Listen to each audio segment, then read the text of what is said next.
Prefer ചെയ്യുന്ന name എത്രത്തോളം unique ആണോ അത്രത്തോളം നിങ്ങൾക്ക് ഈ ഒബ്ജക്ഷനും ഹിയറിംഗും വരാനുള്ള സാധ്യതകൾ കുറയും. നമ്മളൊരു ട്രേഡ് മാർക്ക് രജിസ്ട്രേഷൻ ആപ്ലിക്കേഷൻ കൊടുത്തു കഴിഞ്ഞാൽ അതിന് ഒബ്ജക്ഷൻ വരുമോ, ഹിയറിംഗ് വരുമോ, ഇങ്ങനെയുള്ള കേസസ് പലപ്പോഴായി പല ക്ലയൻസും ചോദിക്കുന്നതാണ്.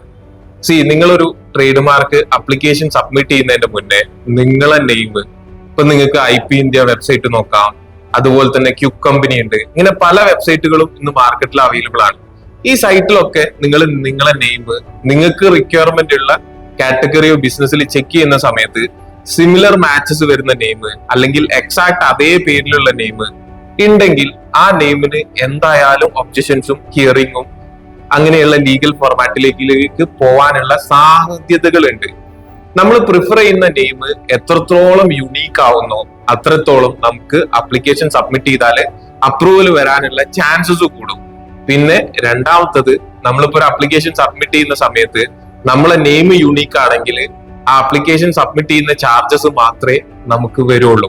ഒബ്ജക്ഷന്, ഹിയറിംഗ്, ഓപ്പോസിഷന് ഇങ്ങനെയുള്ള ഏരിയയിലേക്ക് വരുമ്പോഴാണ് ഒരു ട്രേഡ് മാർക്കിൽ നമുക്ക് ആഡ് ഓൺ എക്സ്പെൻസസ് വരിക.